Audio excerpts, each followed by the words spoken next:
first of all, before we dive into the wrestling stuff, um, we are talking in the midst of an incredibly difficult week. So just how are you as a human being before anything else? I'm okay.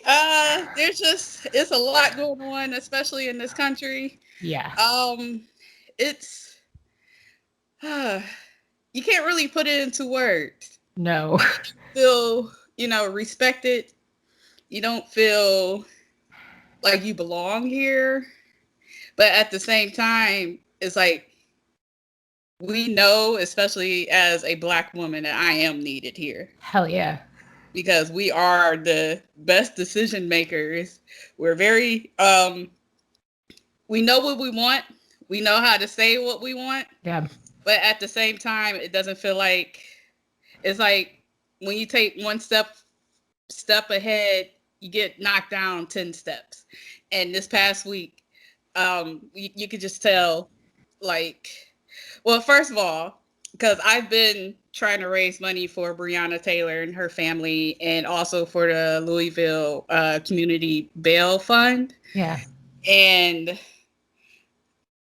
I don't want to say I knew that was going to happen, but But the way they kept prolonging the case, we just knew that the longer you wait on something, the less the end result would be in her favor. And unfortunately, that's exactly what happened. It's sad. It's really sad. But all we can do is what we have to do all the time, especially as women, pick yourself back up and keep going, keep trying to make a difference, keep trying to do things that in a positive light. Because I know I have eyes watching me. All women have eyes watching them. And, you just have to push forward, do the best that you can. And it's hard to say. Like, it's so hard to say because sometimes you just want to give up. Especially as a Black woman, you want to give up all the time, but you can't. Like, it's not that you're not allowed to, you can't, because if you give up, they win. absolutely. And more than ever, you said this yourself, we need Black women to just be like this moral conscience for all of us, in terms of acting and what's right and what's wrong and how we need to just do better by each other as human beings. Right. And not be so ruggedly individualistic that you can't Right. even think about somebody else or connecting to somebody else in a very deep, we are all connected way. I don't know. We need you more than ever. And it's such a tough role. It's such a tough role, but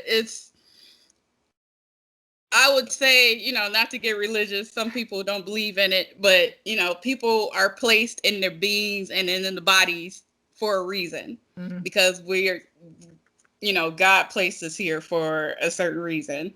And it's not to say that God is making it tough for Black women. He's not. He just knows that we can endure a lot. Oh, yeah. Absolutely.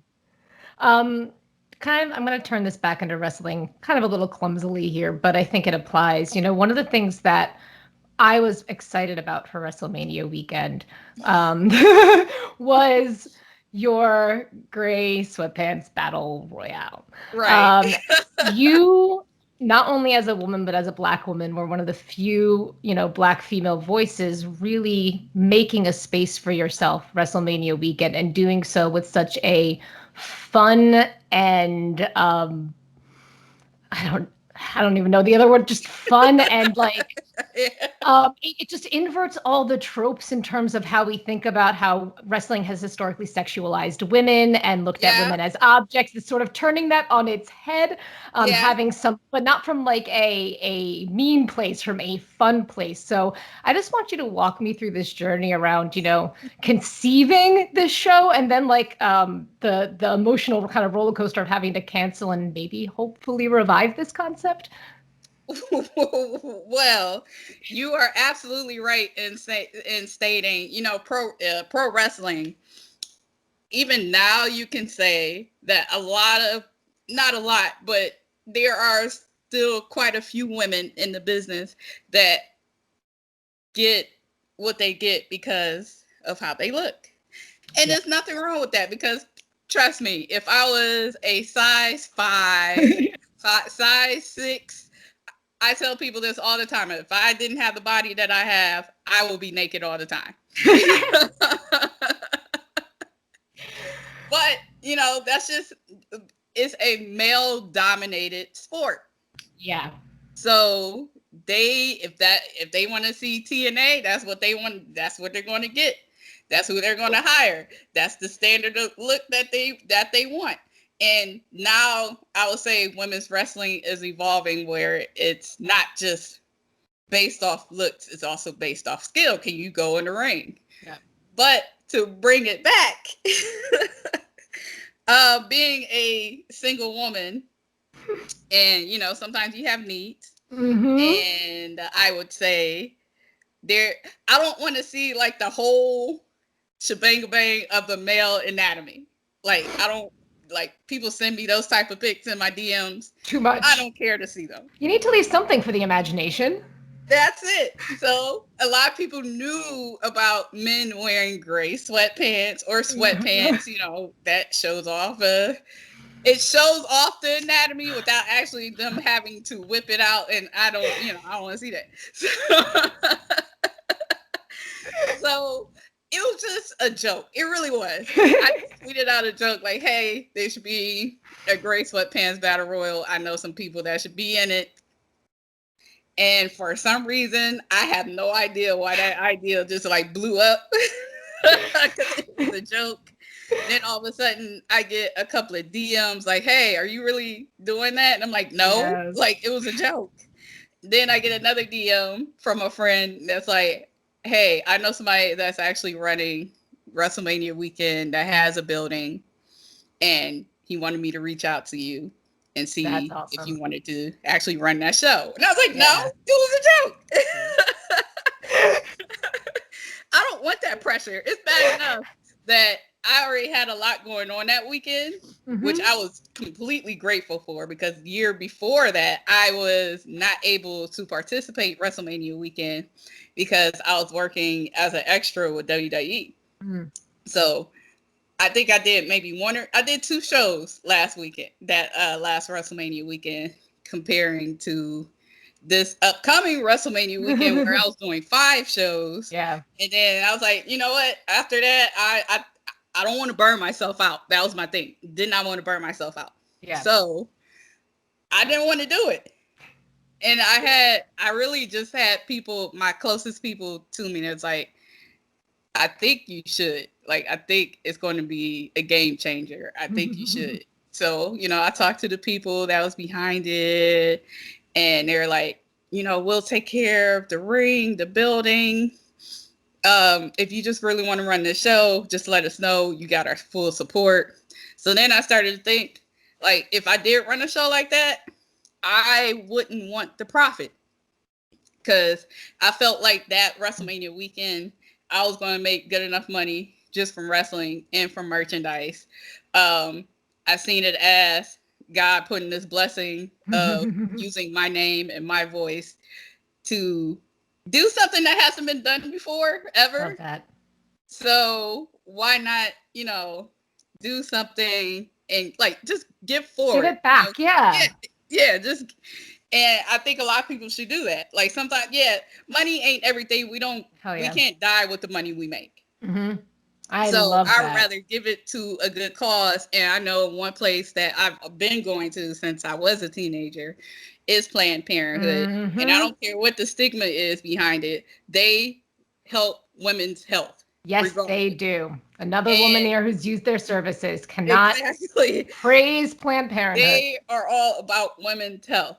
Like, forget the abortion side of it. They're all about us learning about our bodies. Yes. And sometimes we can't pay to go see a regular gynecologist, especially if you don't have insurance. And they do it on a sliding scale. You give what you got. Even if you do have insurance. Exactly. So why not give back to a company and to a nonprofit organization that helps women, while I'm putting on this show that basically sexualizes men. Yeah, it sexualizes men, and it goes towards improving women's sexual health. You can't go wrong with any of that right there. And then I'm happy that you brought up your other shows that you were going to be participating in that weekend, because a lot of those shows were run by Black or LGBTQ plus talent. And I just want to know what it means to you to sort of be on the forefront of this like new group of individuals that have historically been marginalized in wrestling, as you're now kind of creating your own spaces on the indies to succeed. Like, what does that mean to you to be part of this? Honestly, about time. Oh yeah. Like about time, because we're just, it's not to say that our, our white male counterparts haven't done a good job, but it's outdated. It's very one-sided. Exactly. It's very one-sided, it's very outdated. And if the NFL, the NBA, Major League Baseball, soccer, if they're making these strides to get people to actually become decision makers in some of the top seats, why can't pro wrestling do the same? Very important question. And I think this speaks to how the culture of wrestling actually is finally changing. Like, you can feel this shift in momentum because you were part of this year's PWI 500. You ranked in at 160, which is incredible. What does that feel like to be ranked so high amongst, the best of the world?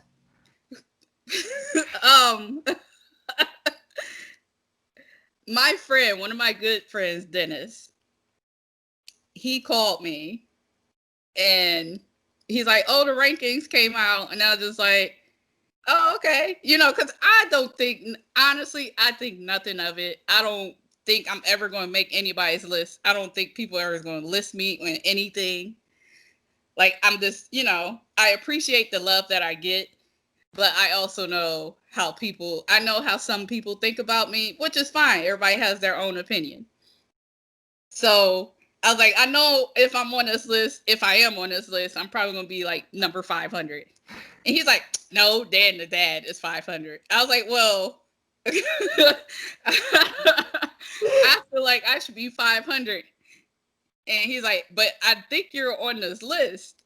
So he starts checking it.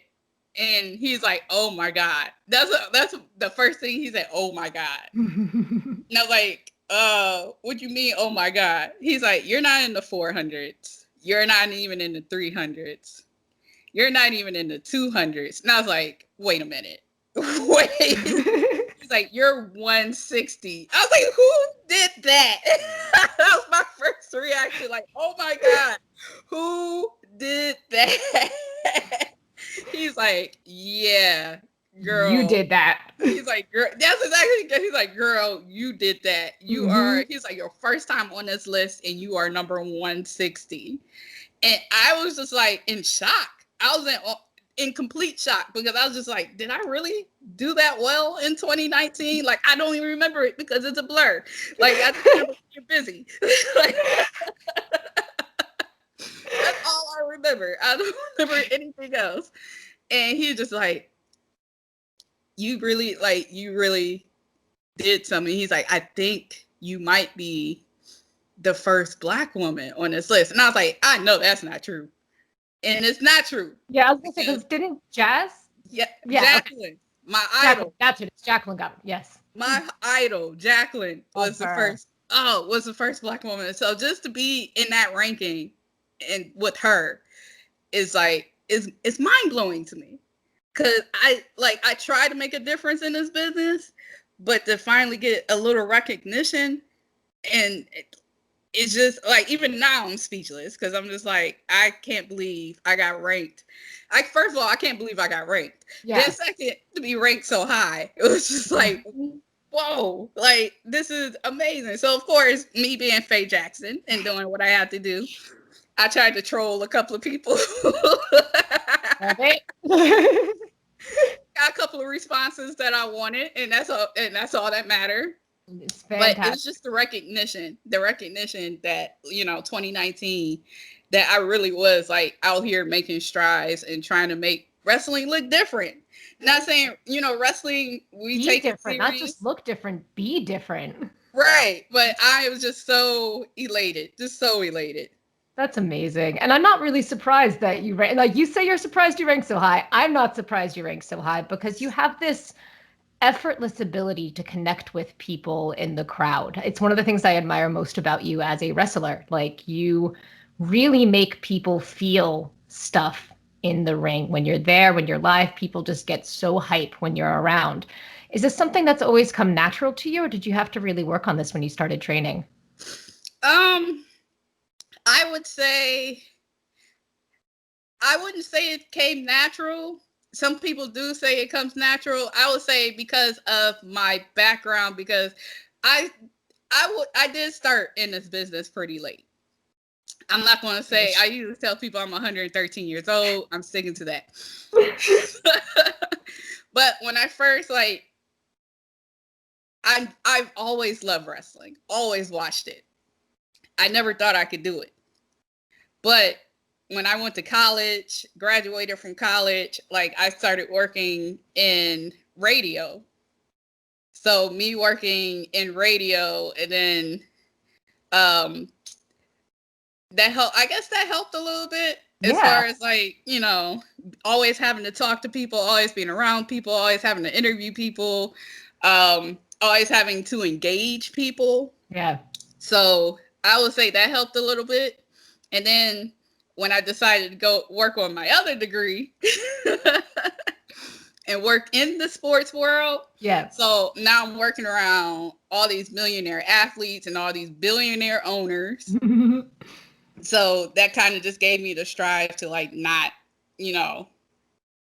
just to be yourself, not go too crazy overboard, but they connect to people more that are just themselves. Yeah. And just have good ideas, are hard workers, and they like to connect to people that they feel are genuine.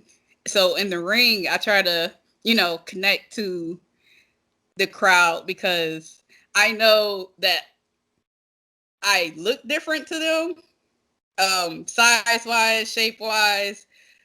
I'm not something that they're used to, but I want to be that person to be like, hey, if I can do this, then you definitely can. Hell yeah. And I get messages from women all the time. They're plus size, and they're like, hey, just seeing you in the ring gives me encouragement. Just seeing you, seeing your photo shoots give me encouragement. And that's what I want. Because I didn't come up seeing people that look like me that got any type of praise or recognition. Most of the time they were getting made fun of. Yeah. But it's okay to be you. It's okay to know that, yeah, you look good. It's okay to have a little confidence in yourself. Yeah. And it's okay. You don't have to play the stereotypical role. And Just I be think, yourself. and you hit on something there. It's the confidence that's sexy. It's being confident in yourself that makes someone really, to me, really sexy and really attractive, Right. And it doesn't matter if you're in a big body or a small body for that to happen. If you just feel that sex for yourself, other people will get that sense from you as well. And you just ooze that confidence and that sex appeal. And it's so wonderful to see from a fan's perspective, at least. Oh, thank you. I definitely try to. I definitely try. So I want to move towards wrapping things up here a little bit. We're sort of in the middle of this pandemic still. We have this amorphous end time. We don't quite know when we're going to be out of this period, but we're looking at probably another year or so, maybe, of this unknown. I know. But sort of what are your short-term goals in this period that we're in? And then your sort of longer-term goals once we're able to resume a little more business as usual coming out of this pandemic? Short-term goals. I definitely learn how to work out at home. Ooh. Yeah. Cause now I just don't Not trust going to the gym. to go like that. So I got my own weights. I got my own little setup down in my basement. So I learned to work out at home. So I try to, since I'm working out at home, there's no excuse. You wake up in the morning, go drink your coffee, go downstairs, start working out. then come up, eat your breakfast, things like that. So I'm trying to get more physically fit. The weight part, I'm never going to lose unless I get gastric bypass. So, and I don't plan on doing that. Yeah, I just want to get more physically fit. And a lot of tape study. Nice. As well. What kind of things are you watching? So, I'm done with the Attitude Era. Okay. Now I'm in Ruthless Aggression. Are you doing like a chronological kind of watch through?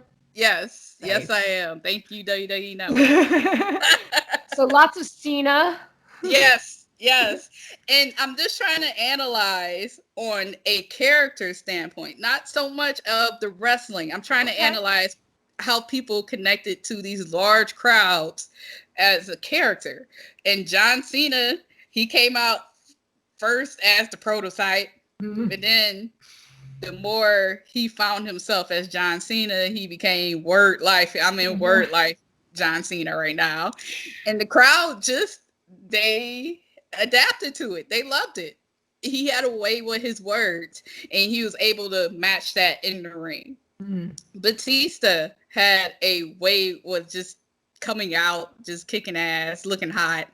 I hope he hears that because actually, I'm sorry, I'm not supposed to hit on Batista. That's my friend's thing. So take that back. Not trying to coach on any territory here, Batista. Sorry, or a face friend. Right.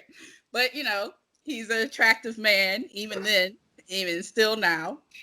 So just seeing how he was just able to play this beast, like this huge beast in the ring. And then looking at Triple H, looking at how Triple H evolved from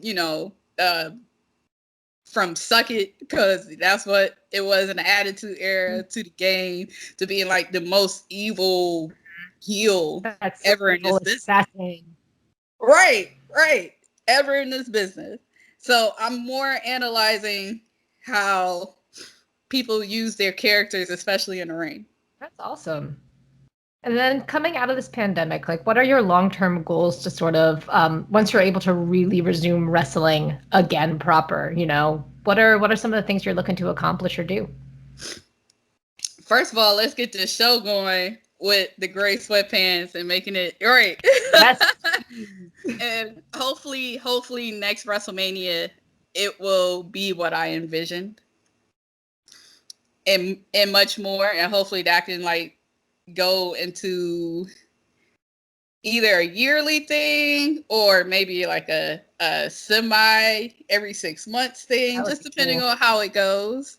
Do you think because at the end of the day, I love this business. I love everything about this business. I love the athleticism. I love the storytelling. I just love everything about professional wrestling. So even if I can't get to anything mainstream, and not saying that I won't get to anything mainstream, but at the end of the day, it's up to the decision makers. And if I can't get to anything mainstream, maybe I can do my own mainstream thing. I love it. And do you think you'd do different charities if you were to say make this a yearly or a bi-yearly event, or do you think you'd stick with Planned Parenthood? Oh, no. I'm definitely, if I do it next year, I gave Planned Parenthood some money that I raised on my own, and I had some people that were participants in the Grey Sweatpants Battle Royale that did their own fundraisers. I'm completely grateful for it. That's very cool. The Planned Parenthood. So next year, if I can, I would love to give to an organization called Black Girls Rock, which was founded by DJ Beverly Bond. And she basically takes black girls from inner cities, let them go to camp, let them explore things outside of the inner city. And so cool. I was in an organization kind of similar to that growing up as a kid. Also, I was a Girl Scout, so I don't know if they would take my money, but I still buy their cookies. Those Thin Mints, though, nothing tops them. Let's just be real. So I love their lemon cookies. The lemon ones are very good. They used to make the strawberry cookie that I absolutely I craved all the time, and they discontinued it. So, Girl Scouts, if you're watching this, please strawberry cookies. Please bring back the strawberry cookie. But yeah, I would definitely love to give it to Black Girls Rock. Awesome. And organizations for like Girl Scouts and things like that, things that just help out young girls and women, because we need it. Yes, we absolutely do. With that, one last question for you, Faye. Thanks so much for taking the time today. Are you still trying to get a job as a Raw Underground dancer? Yes. Shane McMahon, please. I will be professional as possible, but maybe sexy too. But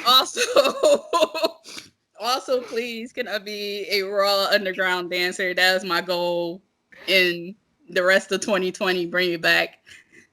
All right. I'll just shake one thigh. I won't get too graphic. I'll just shake a thigh. You hear that here, folks? Shane McMahon, let's help Faye shake a thigh on Raw Underground. All right.